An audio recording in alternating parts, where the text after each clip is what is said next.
How's everyone doing? This is going to be a huge Blu-ray and DVD update right here. This is going to be the biggest non-Black Friday haul today. I'm not going to say of all time, obviously. There's 26 titles in here.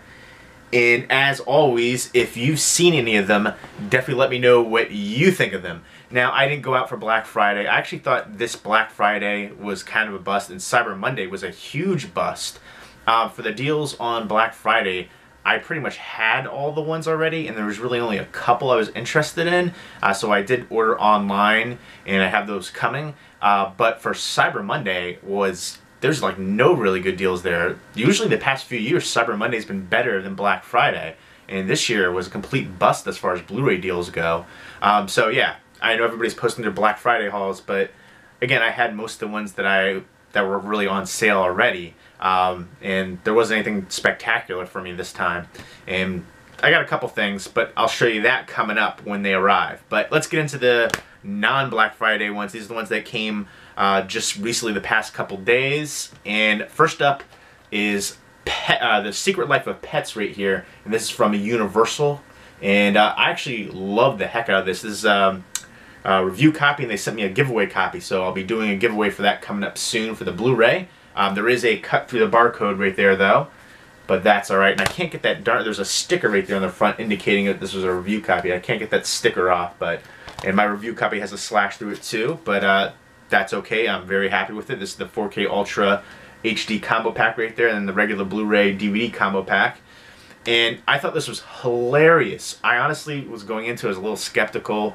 I thought it was going to be more for kids, but I think this is something the whole family can enjoy, and Kevin Hart was the best part of this for me personally, is the little evil bunny rabbit right there.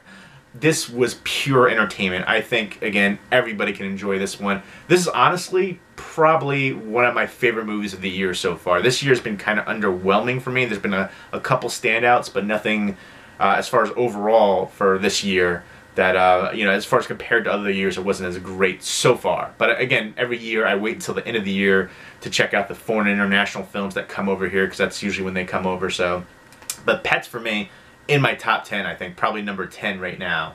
Really enjoyed the heck out of this one. If you were unsure, you thought it was going to be just for kids, I'd say give it a fair chance, because I was really impressed with it, and there were some hilarious adult kind of jokes as well. Not over the top, but still.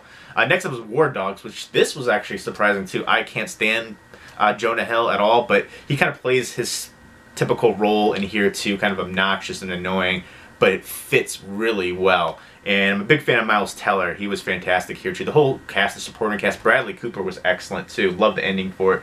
And this was based loosely on a true story about two guys who start selling guns and weapons, and everything that happens to them and how they get in trouble for it. And basically it's the relationship of the two friends right there. I thought that was really good, really well shot, and really well acted. Again, I think this might be Jonah Hill's best performance since Superbad. Superbad was really the only thing I really enjoyed him in.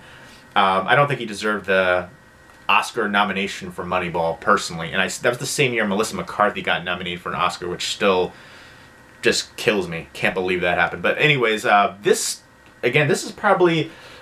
might be in my top 10 right now. This might be 9 for me. It's right there. I was really impressed with this one. I would definitely recommend the heck out of it. And nice 4K Ultra HD release from Warner Brothers. Next up is Jason Bourne. This one I'm really excited for. I haven't checked it out yet. Matt Damon coming back to the Bourne franchise. Fantastic supporting cast as always for these movies. This is the 4K release right here from Universal. Be checking that out soon. If you've seen it, let me know. Again, if you've seen any of these movies, let me know, but especially since I haven't seen that one, I'm curious. Next up is Finding Dory, which I still need to watch. Honestly, I'm one of the few people that didn't really love Finding Nemo. I thought it was kind of boring if it wasn't for the character of Dory. I thought Dory was the best character in Finding Nemo. So I'm hoping this will be decent, or even maybe I'll enjoy it more than Finding Nemo. But I think I'm like the only person who didn't like Finding Nemo. I just thought it was, again, if it wasn't for this character, I figured it was going to be kind of boring. But I'm excited for this one, though, because, again, it was my favorite character from the first one. Next up is It's a Wonderful Life. This is the 70th anniversary edition. Love this slipcover. Holy moly, that's sweet. This is from Paramount. I have so many different editions of this movie. It's my third favorite movie of all time. This has the black and white and colorized version of the film, and it also has limited edition art cards, and that slipcover is incredible. This is the quintessential Christmas movie, the best Christmas movie in my opinion. And I'll go ahead and show you the art cards right here. And here are the discs, the Blu-ray, and the feature one and the special features. You've got the colorized version on the one disc, and then the black and white original on the other. So there we go. And here are the art cards, really nice and glossy. Go ahead and flip through there. Oh, some of them are, I guess, the poster artwork, and then some are like lobby cards. So that is pretty cool. Put this off to the side. And next up is one that I thought was really surprising. This is the Unearthed Films release.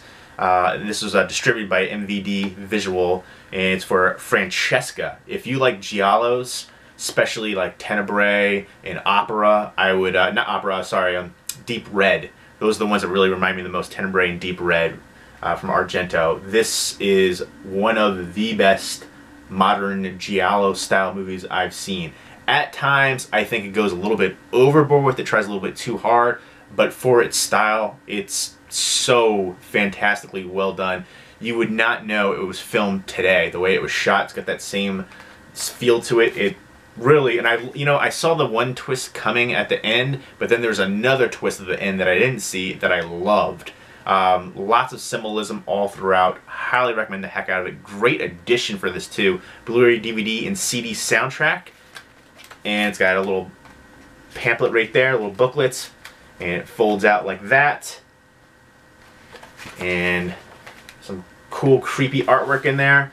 Anything that involves dolls and creepy, evil killer kids, I'm all for it. My only gripe is that it is DVD size as compared to Blu-ray, but still a very nice set. And if you like giallos, can't recommend that one enough. Next up is SHUD. Cannibalistic Humanoid Underground Dwellers. Love this movie. I loved Daniel Stern, John Hurt in here, Home Alone right there. And yeah, this is a fantastic edition from Arrow Video, 2-disc edition, just tons of special features. I love what Arrow Video does for their releases. And you've got the booklet in there. And I love this movie, super cheesy fun. And John Goodman was here at the end too. And the one thing that I love is that it has the integral cut and the theatrical cut. So 2 discs in there. And that was one thing I remember. I had the old DVD for it. And here's the newly commissioned artwork, which, again, I like the classic artwork right there. But I had the old DVD for it. And I remember I must have had the VHS for it a long time ago too, because when I watched the DVD, I remember certain scenes, especially towards the end, being slightly different. So I'm guessing it was one of these other cuts, the integral cut. So I'm excited to revisit that because when I was younger, I remember seeing it a little bit differently, just a couple scenes here and there. Next up is SHUD 2, Bud the Chud. This is such cheesy fun, great horror comedy, pure entertainment. It never had an official release here in the States. It did over in the UK, and a fantastic release. I love what Lionsgate is doing with these Vestron video collector series. Just phenomenal. Really nice slipcover. But I did like the waxwork release better because A, it didn't have the recycled case and it had the clear case. That was my, just nitpicking right there. But some nice special features in here, and I like what the special features do on here. Kind of reminds me a bit of Arrow Video with their interviews, like their modern interviews and stuff, with the actors kind of having a retrospective, and I'm digging that. And this is one that was just super cheesy fun. Love the heck out of it. And it had the one guy in here from I think he was from Head of the Class. But yeah, I recognized him instantly.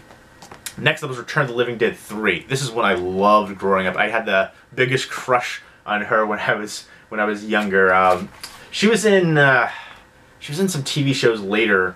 I'm trying to remember her name right now. Where is it? Mindy Clark. But she was stunning. And this had some other recognizable people in here too. And it had some great special features in here. I loved the special features, talking with all the makeup artists and special effect artists and stuff like that. And some good interviews for the actors too. This one was loaded with good special features in here. This is the first 3 Returning Living Dead movies were amazing. After that, just boop.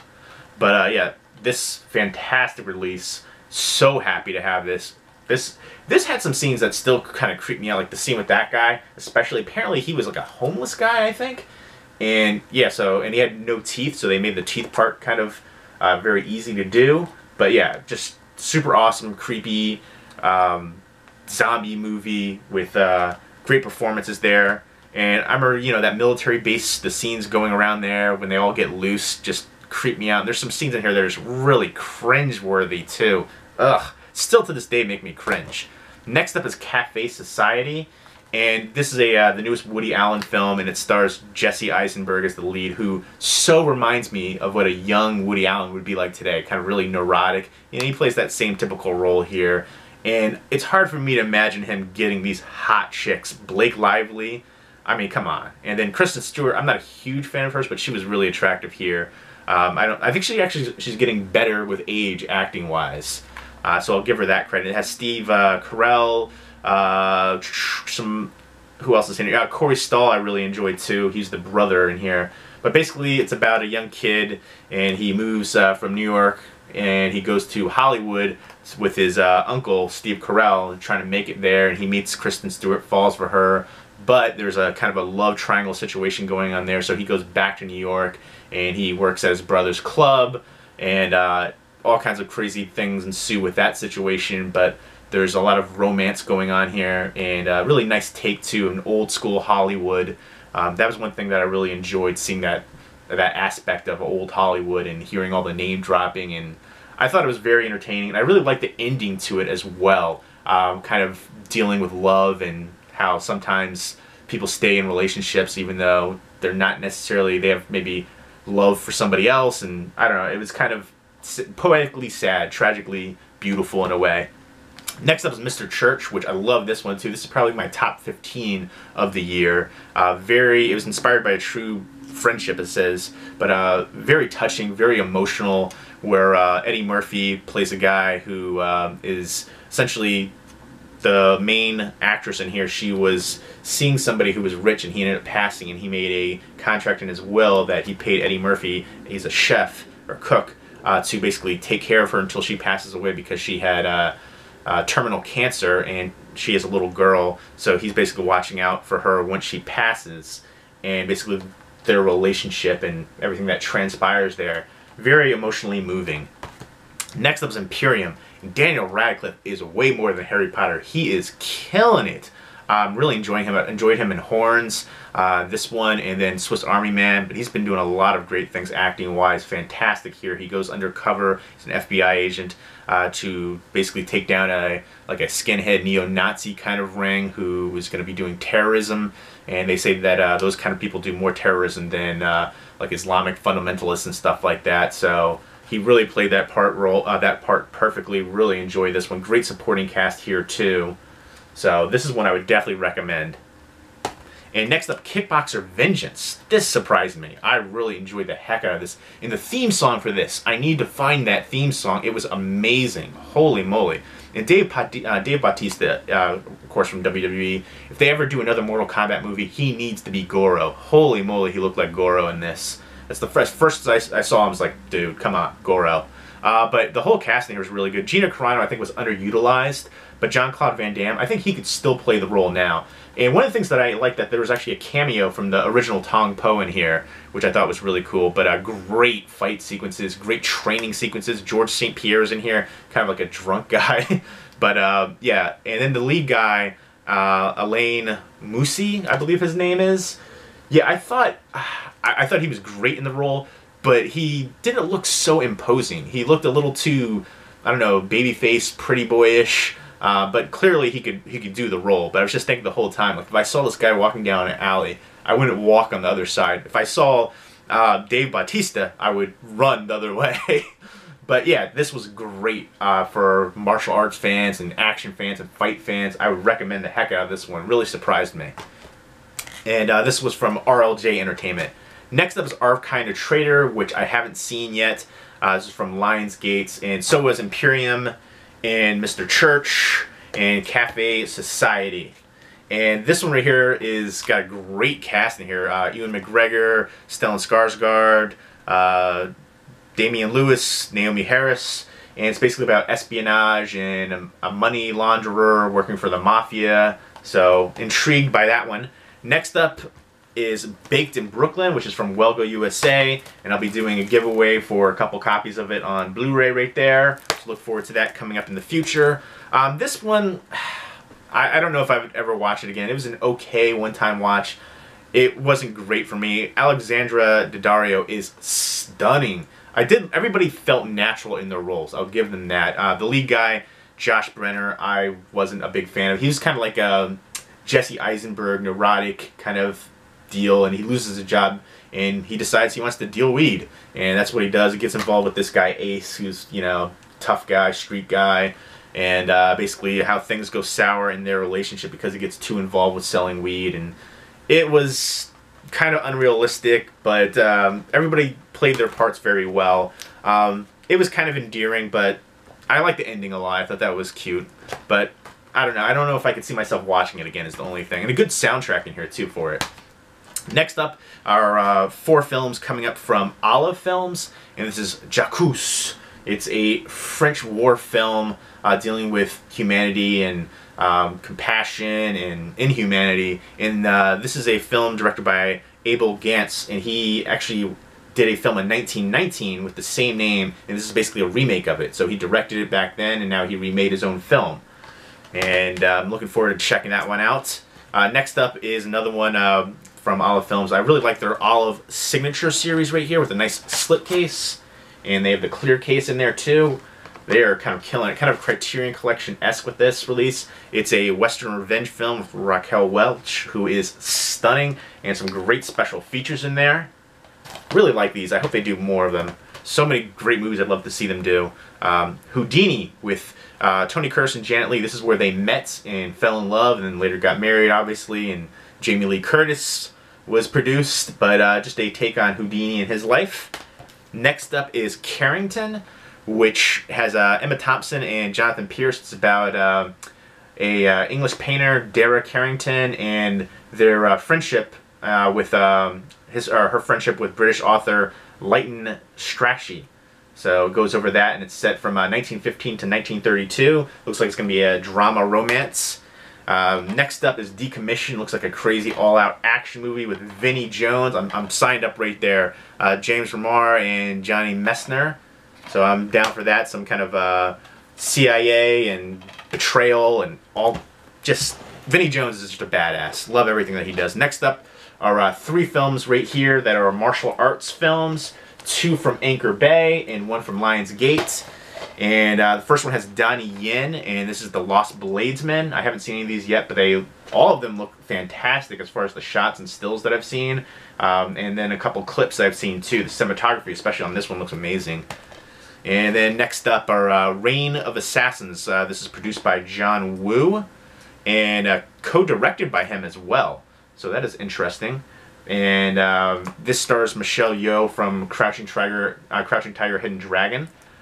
And then next up is Judge Archer from the writer of The Grand Master.